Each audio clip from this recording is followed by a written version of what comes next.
Podcast with hosts Andrew Clark and Chris Emery. This is designed to be a discussion on all things life and faith. We hope this serves as a weekly resource and encouragement to you.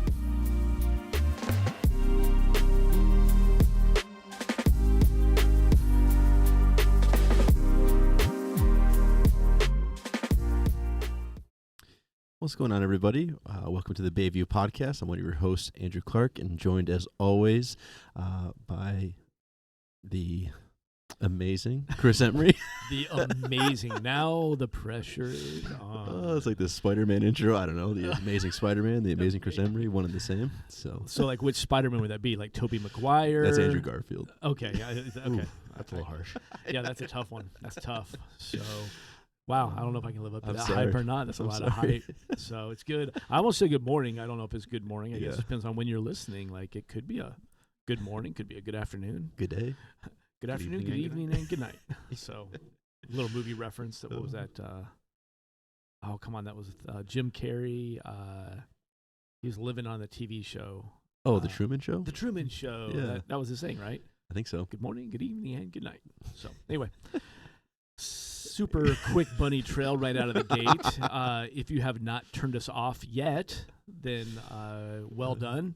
Yeah. So good to have you with us here. None that our true fans are still here, true listeners. Yeah, it just went from like whatever it is down to like 5, our base.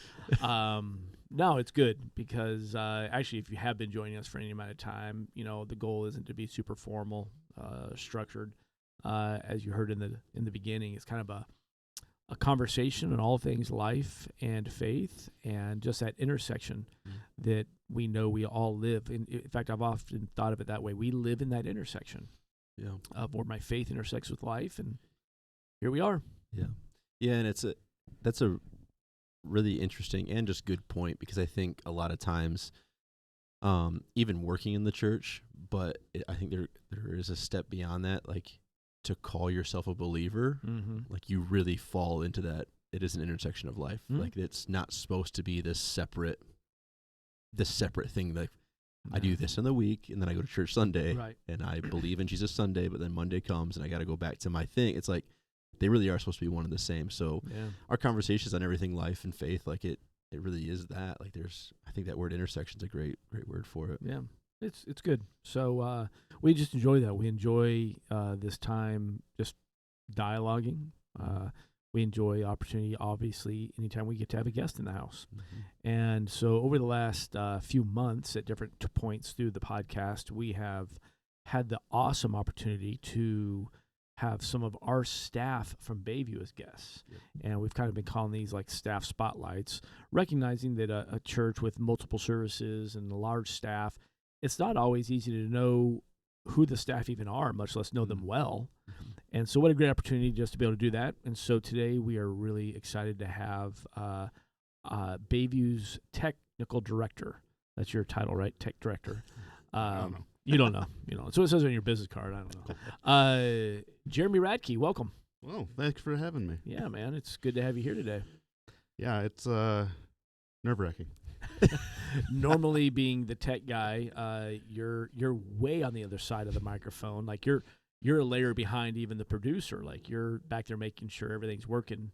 And so this is, I'm sure this is a little bit of a different experience. Yeah, I don't usually have to actually make the content. I just approve from behind the scenes. No, that's good. Well, it's good to have you here, man. And you are really one of the big unsung heroes, so to speak, of our team. And I know this is probably reproduced in all church staffs that have multiple staff members, that there's always those important staff members that very few people know about. Sure. And I would say, in a lot of ways, we joke about this, that like some of our most important, irreplaceable staff members are the ones that a lot of our folks don't even know. You got people like Jeremy, running all the technical stuff. We have like our facilities director, Steve. We all fully agree that he's the one staff that cannot be replaced. We're all replaceable. He's not. It doesn't change the importance. They're all so important. And so it's good to have you here. Start us off with that then. Just kind of give us a big overview Jeremy, who you are, what do you do, where you are right now in life. Go. Yeah, it was funny. I was joking before we started that if you ever happen to actually catch me when I'm not hiding in the balcony, I'll probably give you some cop-out answer about fixing things that I broke or something about what I do. I mean, to be honest, it's just kind of hard to give an answer because it's generally whatever's necessary. Right. It's kind of, I set up the internet and I set up the sound systems and, I hunt the little gremlins that break everything down every week, even though nothing's supposed to have changed. But yeah, week to week, it's really just making sure Sundays happen without distraction as best as we can, that microphones make the right noises and everything just runs smoothly. So this is, my main thing. This is what I do. I'm full-time, part-time, whatever it is, doing this. I prep for Sunday. I, make sure all the tech stuff is up to date and working, and just always trying to get out ahead of anything that might come up or any problems. But that's, how I spend my time. And you've been here on staff at Bayview. You've been here a while. You're one of the longer tenured staff members in our short history. Yeah, I'm not exactly sure when I actually started. I was here volunteering probably 5 or 6 years ago now. Yeah. We were short on people to run sound for service, and so I was asked to just come help out. And there was a lot to get done. Yeah. So I just kind of kept doing it. And well, I know that you started volunteer when a super good buddy of yours was on staff here, and just a good friend of all of ours. And when Heath Fall was here, and we love Heath. And if you're listening to Heath, shout out and go check out Heath's podcast on movies. It's hysterical. It's good. What's the name of his podcast? We can plug it. Can't remember the name of it. Your feature presentation. Is that what it is? Okay. Super good. Well worth a listen. I've listened to a couple of them. But I know you were volunteer with Heath, and then just it was, Heath just felt like time to move on into the venture he's doing now. And I know that for myself and a few of the staff members at the time, Andrew wasn't here. We were kind of like, all right, so Heath is leaving. What's Jeremy gonna do? Sure. Like, he's here because of Heath. And I just remember you and I having a really good conversation, and you weren't sure, it seems. If I remember right, you weren't totally sure, but I said, hey, can we do this? Can we secure your services to get us through, I think it was the month of December. Yeah, I think so. And it's like, man, we got so much going on. We need you. And you're like, yeah, I'll do that. And then you asked for 2 or 3 weeks to kind of just get away, pray, think about it. And you came back and you were like, I'm in. And I can't remember that. I think it was like 4 years ago, 3 years ago. Yeah, sounds about right. In that ballpark somewhere. And and you've just been this awesome, consistent servant. And I think that's the best way to describe what you do. And a lot of you are in that realm. We're all called to be servants, clearly. But you do it, and I know it's because you don't want the spotlight. I know you would never accept an invite on stage. I know you're never going to be, photo bombing, in a Sunday morning service. But it still takes a servant's heart to do what you do, because it's not just a matter of chasing down the gremlins. It's not just a matter that you go in and try and predict what might break or all that. You also are kind of waiting to hear our crazy ideas, and then you provide the platform for them to happen. And that's a really big deal when we sit around and we brainstorm and have like, hey, what if we did this? Yeah. What if we did this? Yeah. All right, well, in order to make it happen, we have to have sound, light, and video. Good luck, guys. Figure it out, but you guys do it. Yeah. And that's a big part. Yeah.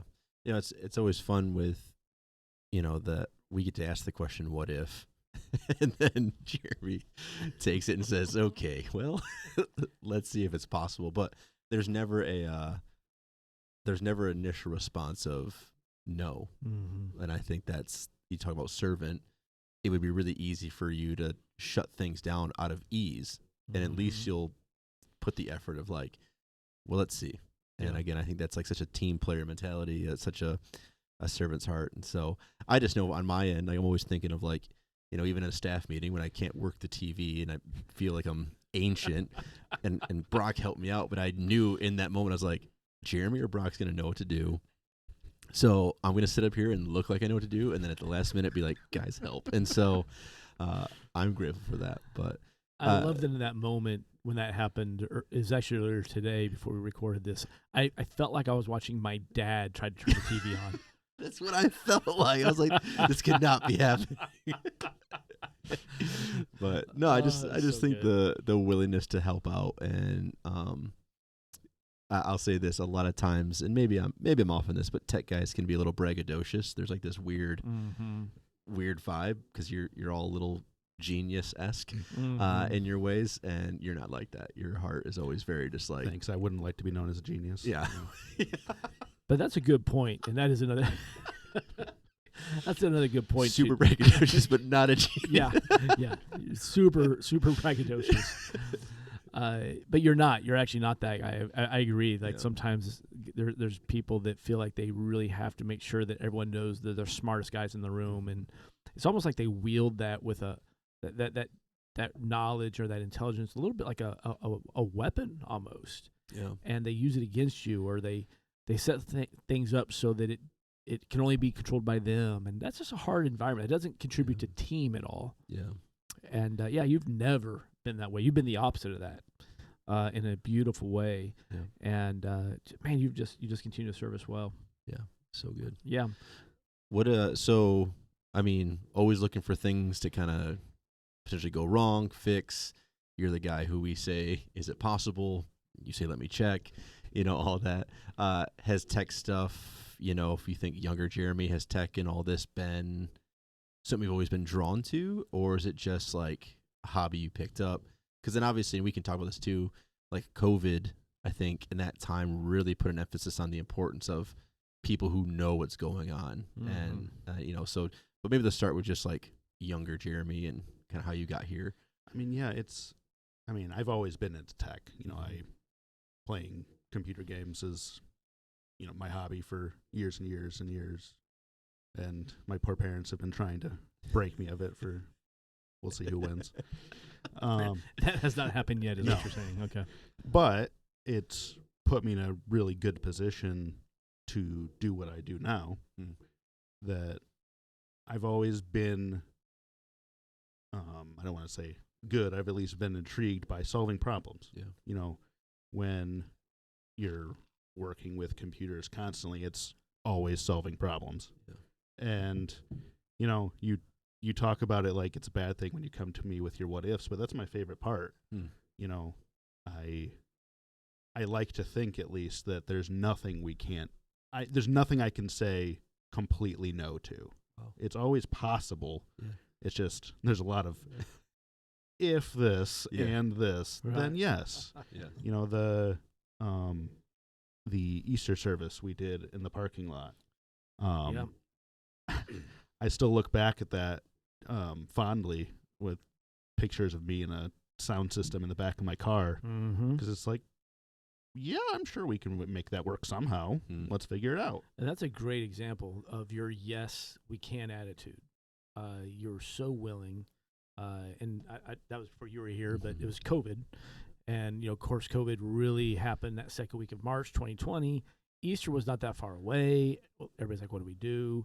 99% of churches just said, we do nothing, or we do only online. And I think it was an idea of another staff member to say, hey, what if we do like a drive-in Easter service? And their thought was just in our parking lot, which we were like, well, that's not going to work. We don't have a lot of parking. So we rented the baseball stadium's parking lot and started making phone calls, got a big old stage brought in, and you guys went to work. And we didn't know. We actually didn't even, we weren't like, well, we don't know who's going to show up. The local radio station, WLJN, they partnered with us, so they're going to live broadcast it. And I can't remember how far. I know the first car that came in the parking lot was a sheriff. And if you remember those days of COVID, those early days, like you weren't supposed to gather. Like we were under threat. And I remember the sheriff driving in and all the workers, everybody just freezes because we probably had 50 people out there setting up. And we're like, all right, here we go. So I was like, all right, I got this. So I walk over to the sheriff, and he rolls his window down, and he's like, well, you got a lot of people out here. I'm like, yes, sir, we do. Mm-hmm. He goes, you feel like you got a good plan? I was like, yes, sir, I believe we do. He goes, nobody should ever have the right to shut you down, and I'm here to make sure they don't. Wow. And he parked out there, and he's like, he was there to protect our freedom to worship. And then when we had a couple state patrol cars roll in, and they're like, we're here to protect you, but we're here to worship because we can't go to our church today. So it's like God so quickly saying, we're all over this. Yeah. And then an old movie, Field of Dreams, remember that with Kevin Costner, where at the end, it's like they have this vision of all these, or the pan out shot of all those cars. Kind of felt that way. Like we look up and all like, oh, like here they come, just row after row of cars. Mm-hmm. And we were able to preach the gospel really across northern Michigan through the radio station, but to hundreds of cars and people listening. And this is where I was going with this. I know it's a long story. None of that happens without a microphone, right? None of that happens. I mean, we've always said, technically, yeah, we could do church with a Bible and a candle in a room, sure, when I could yell loud. There was no yelling loud enough at that point. And that just wasn't going to happen without all the hard work that you and your team put in. And that's just such an incredible moment. Yeah, it was a cool time. Yeah. And it was only because of the hardship of, how do we make this work? Right. A lot of, honestly, you mentioned COVID. That was, we just had to hit the ground running. It's like, okay, we have to figure this stream. We weren't doing that before. We weren't doing streaming. It's like, figure it out. Okay. Sit down and, I don't know everything. It's like, okay, but we can figure it out. Yeah. And some would say we have. I'm not sure all of us. Well, we've never figured it all out. So, yeah. That's too good. All right. So, so we kind of started down that path. We got sidetracked. So, young age, you're always into video games, all this. Kind of how you found yourself, kind of how's God kind of guided you to where you are now? Because you're not just isolated into the tech world. You're actually towards the tail end of finishing a lot of your ministry classes that would make you a licensed pastor in the Wesleyan denomination, which is a super cool accomplishment. So, just tell, where have you seen God? How have you seen God's guidance on your life getting you to where you are now? It's really interesting. I grew up in a Christian home, that old chestnut. And, I was saved. It's probably odd now that I'm saying it out loud, but I asked Jesus into my heart, sitting by myself in a Myers parking lot, just waiting for my mom to come back. I'm like, yeah, no, I know this is what I need. I need Jesus. That's super cool. Yeah. It probably didn't really start to, fully impact, fully take over my life until, probably post-college. My story is pretty odd, I think, that it wasn't dramatic. Nothing was, I didn't, burn out on drugs and all that, fun stuff. All the fun stuff. Those good days. Well, at least I had those. The dramatic stuff. Yeah, I got you. I just kind of burned out. My life kind of turned into a dumpster fire, and then it went out, and then it was just kind of like what to do with the pieces. In first, I think it was second year college, basically I got hit with really bad depression and had no experience of that in my family or in context, right? And so I just fell apart. We didn't know what to do about it, and I, dropped out of school, went home, and just kind of, I don't know what to do. I don't know how to handle this. And all my life I didn't really have a plan, but I just kind of went with the flow. Well, then the flow just kind of stopped. And over the next couple of years, as I was trying to figure it out, it's like, okay, something's not right. And so we try this college or we try this class, and it all just kind of didn't work. It was just not good. And then round about the time, it would have been when Harvest Bible Chapel started up here in Traverse City, I was helping them out with just setup and stuff and just volunteering there. And that kind of been the first time I had done that at a church. You know, I'd done tech stuff for school or whatever my whole life, but and just every Sunday I was there just helping out because honestly that's all I had going on in my life. It's like, okay, well, at least, you know, I can do this. And honestly, it was at a I laugh because I was pretty annoyed that this even existed at the time. We were doing they were meeting in a temporary space, so we had to build the sermon or the service every single week. And it took a lot of time. And I am not a physical labor type of person, so I'm already not happy. I'm not a morning person, so I'm already not happy. Well, I get there one morning and they say, "Hey, we're gonna stop what we're doing and we're gonna go over here and we're gonna have a prayer meeting." And I'm like, okay, you know, prayer's great and all. We got things to do. Like, really? Are we really wasting our time with this? And so I was I was annoyed. And, you know, I don't often get, you know, the Spirit doesn't talk to me audibly very often, but that was one moment where it might as well have been audible. When I'm sitting there grumpy and upset, all I hear is, "Where else would you rather be?" And it hit me that there's nowhere else I'd rather be. I'm serving God. You know, it's not flashy or exciting, Right. but, you know, how dare I be upset right now that I get to do this? And, you know, from that point, it's really, you know, God set me back on that path of honestly just getting back to what I used to be like and what I used to have, and just recognizing what I get to do. And what I found that's really cool, after, you know, I describe all these college, courses I do and stuff as being a waste of time or being a mess or whatever, I found every single one of those steps has been instrumental in things I do here. You know, I spent time, I was like, okay, maybe I'll do like cybersecurity because that sounds like a cool word. And that didn't pan out. But I use all of those skills that I learned in those classes to do our internet stuff here. Yeah. You know, I started off doing computer engineering, and that, you know, didn't work out because, you know, math. And sorry, Mom. Sorry, Mom. But those classes taught me how to do the thing, you know, taught me how to think properly to do the stuff I do now. You know, God used all of those points to put me in a position where I could do what I do now. So cool. And, you know, you had mentioned the classes. Those have been really good so far. It was not an easy decision to say, yeah, I'm going to go back to school. I have dropped out of more colleges than you can imagine, you know. And I used to be good at school. I'm not sure what happened.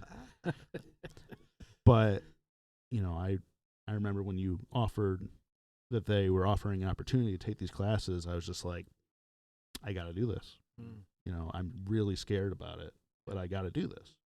And they've been really good. And, you know, that has been alongside all the tech stuff. I really love theology. I love C.S. Lewis, and mostly C.S. Lewis. And that's just been how I most easily interact with God. Yeah. You know, that's where it clicks for me. And so given the opportunity to, you know, learn more and, you know, potentially be in a position to share that love, share that that side of God that we don't talk about a lot, at least in my view. Yeah, I'm excited. You know, looking back, I can see all the things that I didn't even know how they could be useful. God uses them. And this is like, oh, I can see how this would be useful. So I'm excited to see what God will do with it. Cool. I love that. I love that that you just have kind of come to this place where you sense His leading, and you're along for the ride, but you're not sure where it's going to take you, and you're not sure how. A lot of you don't even know why. But you said something really cool in your story there. Also, a few weeks ago, I think we were talking about on a Sunday morning. We're going through the life of Paul. We're talking about how God uses your past for His future glory, and you could choose to look back and focus on started this career path, failed, dropped out, and you could have all that. But you're looking back saying, but actually, nope, equipping. God was preparing me. They weren't failures. They were training moments that God is culminating. And it's often very hard, if not maybe impossible for most of us, to identify that when we are in the midst of it. We're in the midst of going down a path we're unfamiliar with, or even we're in the midst of failing. It'd be like, well, this is just a big failure. But again, that's not who God is. God's like, I can use anything. And I think that's just really cool how He's not that those were failures even, but you've identified them as something different. And I am always amazed, and that even I briefly touched on just getting hit with this really bad depression, and God has used that to such an amazing degree in my life and in the lives of the people around me, that it has created an empathy and an understanding that we just didn't have before. If you're, just a normal person, normal healthy person, you don't think about it. It's not a big deal. But once I went through this and went, okay, this is not just like, you need some more sunshine and exercise. Right. They probably would have been helpful, but you needed help. Yeah. And then we started to identify people in my family. And they're like, they kind of act like that too. And then, my mom's a teacher, and she can now look at her students and go, oh, that's not normal. That's like Jeremy. Yeah. Wow. And, it has this huge ripple effect. It was, it's awful. It was awful. I don't want to go through it again, but I'm really thankful that, it wasn't wasted. A lot of people were able to be helped because of that. Sure. Yeah. That's a big deal. Well, do this for me then, if you can. I would imagine with all the listeners that are tuning in, based on what we know with a lot of stats and things, I'm sure there's more than one listening that maybe depression is a possibility in their life right now. But oftentimes it's difficult to recognize it or maybe acknowledge it. I don't want to say admit it, but acknowledge it. Maybe what are some of those moments? How did you finally, what kind of opened your eyes? Be like, what? I think this is what's going on. Do you remember some of that kind of helped that awareness? Well, the problem is, as I'm thinking about it, is it's really complicated. We, doctors don't really have a good way of doing it yet. For me, the way it looked is just massive anxiety, but inability to do anything about it. I just stopped doing things. Class was overwhelming, so I just didn't go. It was overwhelming to tell anyone I wasn't going, so I just didn't. I just shut down. And I think that's, really. And then when I got home, my poor parents, they don't know what's going on. Their son went off to college and came back, and he's just kind of a mess. And I think a big part of it, in recognizing in other people, or what I always try to talk about, is it's, once you get to a certain point, it's not them anymore. It's the disease doing these things. It's, I always go to the analogy of, you can't expect a person with a broken leg to run a race. You can't expect an unhealthy person to make healthy decisions. Right. for me personally, it took kind of a strong ultimatum. Like, you need to get help. Okay. Because, or else, essentially. Now, if I hadn't been in a bad state of mind, they wouldn't have done it. But Was the or else you're out? Yeah. Or else you're kicked to the curb. But, a lot of it doesn't make sense until retrospect. Mm-hmm. It's like, okay, and I can see that they were always there for me, and I can see, the love they had for me. But depression is a disease that literally, it eats happy memories. You cannot, it literally erases you can only think about bad things. And, it's really hard if you're in that to think clearly. One of the things I always push, if you're thinking about it, if you're like on the fence, well, one, talk about it to somebody, and I don't think you're going to find anybody that doesn't have some level of like, oh yeah, I get that. But also, just don't be afraid to get help, whatever that looks like. For me, I needed medicine to help. Yep. I needed that. Yep. I went to a doctor. I started taking medicine. Nothing else in my life changed, and I got better. I understand the fear of that, and I'm not I'm not prescribing anything. I'm not a doctor, but it's like, wouldn't you rather try to feel better if you could? It's, I don't know. It's really hard to be rational in those moments, and I just want to like come alongside with someone, like, just give it a try. It'll be okay. Yeah.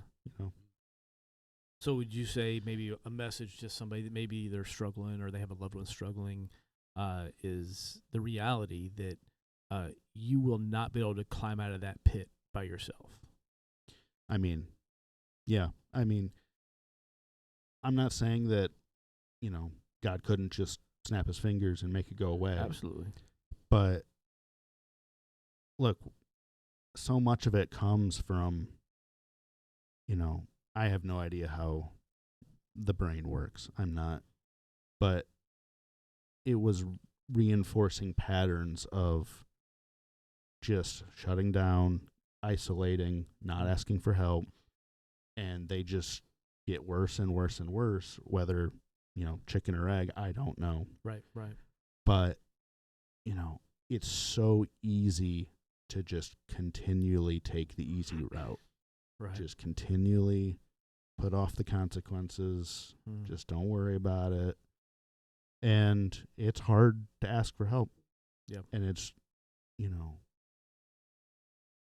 I would say if you think someone in your life is struggling, to just keep being there. And that's not easy, because they're not going to appreciate it. Gotcha. Not at first. It might even, make them mad, because they don't want, they just want to be alone. They just want to do their thing. Right. It will matter in retrospect. They will appreciate it eventually. Cool. But it's, in a lot of ways, they can't know any better. They don't remember they don't feel those good feelings. They don't remember those good memories. Wow. And, try to give them the grace I know I needed. That was the only way I made it through, was because my parents kept supporting me even when I did not deserve it. I'm not, it came along with a lot of sin, a lot of bad stuff that I did, because just avoiding the consequences at all costs. Yeah. And we didn't understand what it was. Yeah. But, just keep being there for them. They just need to be able to look back and go, they were always there for me. And it's not fair, right? You give a lot to another person, and you don't get anything good back a lot of the times. and you get pain back because they're hurting, and that's all they can give right now. But it can get better. It thank God I don't want to be in that place again. Right. I can still look back and feel that feeling of just like of despair. But God didn't leave me there, and my parents kept going, and my friends were there, and I sounds like a pitch. My small group was there. I remember